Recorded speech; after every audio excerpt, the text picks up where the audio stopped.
Greetings and welcome to earGROUND, where we speak to African voices. And today I've got the honor and the pleasure to be speaking to Mr. Keshtime himself, the superstar from Jozi, KO. Welcome to earGROUND and welcome to Zimbabwe's leading platform for cultural and creative content. What's up to all my Zimbabwean, massive people out there, man. Thank you for having me on the show. My name is KO, Mr. Keshtime, all the way from South Africa. Awesome. Are you aware of the amount of support that you've got in Zimbabwe? You know, the number of people that are in love with your music. Most definitely, bro. I see it online. I see how the video and just looking at the stats and where the numbers are coming from. It's a big pull coming from my Zimbabwean people. Wow. You're a big superstar now. Is this something that you imagined growing up? Hey man, it was all a dream. Like, that's all I can say. It was all a dream, and the hard work that went into it, produced the results that it has produced. It's still more that one is still aspiring to accomplish. So the bus doesn't stop here. I'm gonna continue doing what I love and putting out quality music for my people. Wow, great. You were part of the iconic Teargas. What are some of the fondest memories that you have of that period when you're part of that amazing group that did so much for hip hop on the continent? That was an amazing time. There's nothing that I could possibly even change about that. So many great memories, the brotherhood. It was just a beautiful time, just for us connecting and building together as friends. And then, it's something that actually ended up turning into a business. I just remember, some of the highest moments, when we created an album like Darko Blue that had, Mhlobo Wami and all those kind of things. That album even afforded us the opportunity to travel as far as like the United States. We got a BT, nomination for that. Being in LA, around Drake, around Will Smith, and all those type of people is a moment that I'll cherish forever. Wow. And I mean, that was from around 2004, and you never stopped moving. You continued doing music, but at the same time, you established one of the biggest, I think it's actually the biggest clothing line on the continent.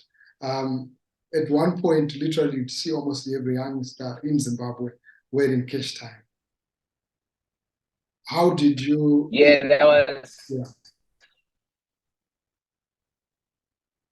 Yeah, sure, go ahead. Sorry about that. Yeah, I mean, that was a blessing and a curse. It was a blessing and a curse. It was so big that, on the business front, we were not ready, as far as like the clothing line is concerned. So unfortunately, a lot of the stuff that people got to see across the continent, that had to do with, knockoffs. Because like I said, on the business front, we were not ready to even create that type of distribution, because the demand was so high. So wherever we came up short, some of the piracy, got the best of us, unfortunately. So that's how it played out. But with the learnings from that, that's why when I went to create another clothing brand, which is currently also growing nicely in South Africa, called Skhanda World. I think on the business front, we are well prepared over there. It's available in about 300 stores countrywide, and we're still looking for ways to make sure that we also deliver it to the neighboring countries like Zim and everywhere else. Wow, that is great. I mean, I'm sorry to hear that. I mean, we were celebrating the success of the label, but people were wearing counterfeits because it was big here in Zimbabwe. And we thought this was like genuine support and genuine labels that were coming from you, but apparently people saw an opportunity. Yeah, but congratulations on Skhanda World and also on Skhanda Republic. The album did well. And you also dropped, a feature with Kidex, Kara Kara. This was an anthem. And tell us about the success of that album. Single, how did it change your life and your career as a musician? That was my debut solo album, and that was my first commercial single.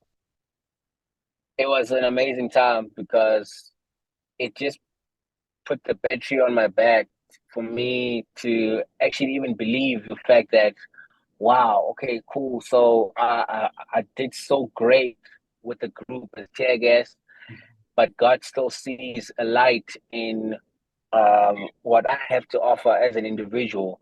So it allowed me to, and the success of that song gave me the courage to create such an amazing classic album like Skhanda Republic.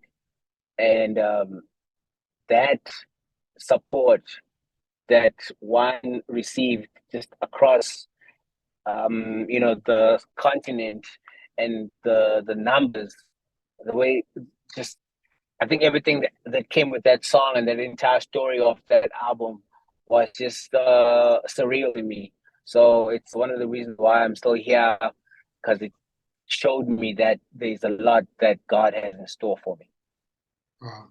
Quite interesting there. I've got a question. Like when you're creating music, do you create with the world in mind, or you're creating for your people, for South Africans, and then it makes it globally? Or it's a deliberate plan that you make when you're actually making the music that you want this music to reach all corners of the world? When I first started, I was building solely for like my people and just the immediate market, because you know what they say. They say you need to conquer your backyard first, and then you can take over the world.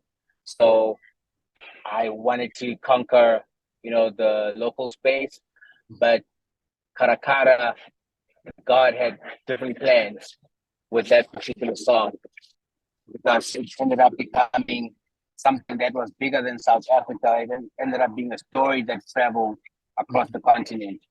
So coming from that type of success, now when I make music, I need to be mindful of everything, even outside of the country, to make sure that my music is palatable to those, to other markets as well, because that's how we get to grow.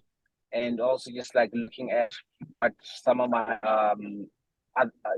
my fellow African brothers and sisters have done, whether you want to talk about Wizkid, Burna, and all those other guys who have made an impact worldwide.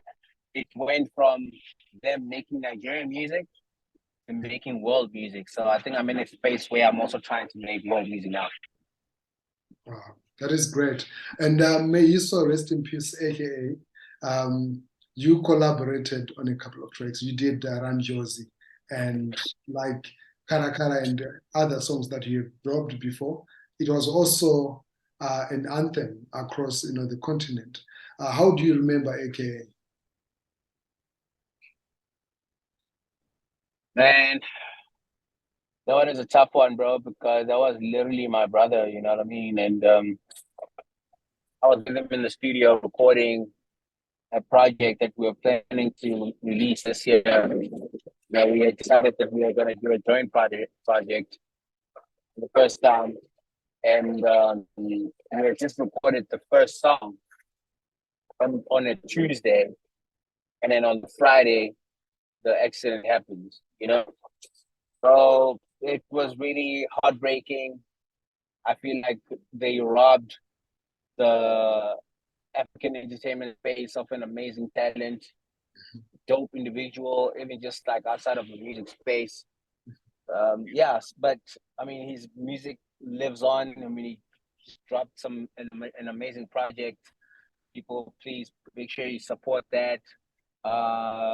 His song company featuring Kidominant from Nigeria is also doing some amazing stuff over here. So I think his legacy was so like his story, and he was so impactful in everything that he did, that his music is gonna live on forever. Oh, thank you.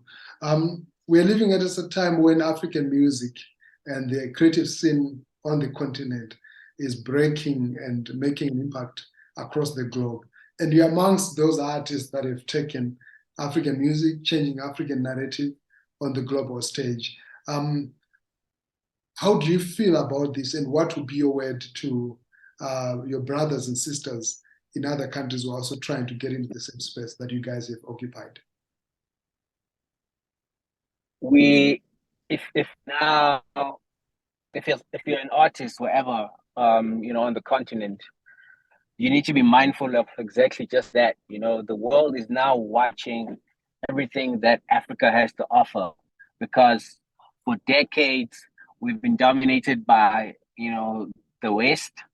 So now the world has decided to open its doors to hear what, the African artists have to offer, the entertainment space in Africa, what we have to deliver. So when you are playing in this space, be mindful that you're not only singing for your fellow Zimbabweans, but you are actually putting yourself in a position where you can compete with the likes of Drake and all those big artists that it's out there in the world. Great. More than 2 decades, you're making music, not just music, but hits. And you've built an enterprise around your career. And last year, you had the biggest song of the year, Sete, which also had a remix later on. How have you managed to evolve and keep yourself relevant to the game, even when there are new players coming in, but you remain, one of the biggest artists, and you continue to evolve and dominate the scene? I think it's by way of being committed to the process and being dedicated and not allowing fame to go to my head, or whatever that the space comes with, all the negative things that a lot of artists fall trap to. I've always just considered the music space as my job, as a livelihood. This is something that has afforded me the opportunity to feed my family and all those kind of things. So I want to make sure that I can do that for as long as I potentially can, because, sorry, I'm at the car wash, like I said. No, it's fine. Yeah. Yes, sir. So, I want to make sure that I continue blessing the people with the greatest music ever, because when it's all said and done, by the time I retire, I want my story and the name KO to be engraved in, the history books as one of the greatest, not only to come out Africa, because the world, like I said, is watching, and I want to be one of those people that are part of, that big surge of African culture worldwide. Oh, great. 2023, what do you have in store for us? What are you cooking? What are you going to be dishing to us this year? I have new music already. I'm in the studio. I haven't actually stopped recording, since the release of City. So there's more music that I'm putting together. People need to look out. I'm gonna probably drop another album by the end of the year. I'm collaborating with a lot more artists from the continent and beyond, and really now, actually almost kind of like relaunching myself as an international act this time. Where I can, if I'm able to reach Ed Sheeran or any of those people to put them on a record, that's exactly what I want to do. So be on the lookout for more great music coming from KO in 2023. And are there any prospects or hopes to see you collaborate with Zimbabwean artists? If any, is there anyone on your radar? I'm always on the lookout to work with people from all kinds of walks of life, and of course Zimbabwe I'm on the lookout, and I think just the right. I'm just waiting for the right opportunity. Soon as that comes, I'm definitely gonna grab it with both hands and do what I need to do to not only not only for my benefit, but also just to shine light upon the talent that is coming out of the Zimbabwean community. Oh, great. Well, man, it's been awesome. It's been great. And thank you so much for being our guest. What are your words or your word to your Zimbabwean fans? When are you coming down to entertain them? I know most are actually waiting to see you come through. I wanna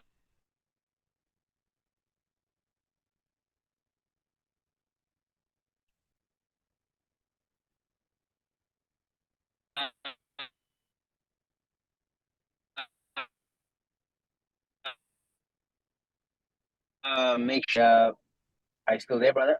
Yes, I'm here. The network has been, but yeah, I can hear you now. Sorry, bro. Yes, Can you hear me? yes, I can Okay. hear you. Yes, sir. So, so I'm saying, I haven't been to Zim since 2019, just before COVID. Yes. So this year, I definitely owe, the Zimbabwean community a visit. So be on the lookout when I touch down. You know, I want to go to both big cities, Bulawayo and Harare. I know I have, like even I'm just like looking at my following. Some of the numbers are coming from those two big cities. I need to make sure that I touch down there before the year ends. Thank you so much, man. I really appreciate your time. And what strikes me the most is that despite all the success that you're making, you're very grounded, even from the conversation. Is it something that is deliberate or it's your personality?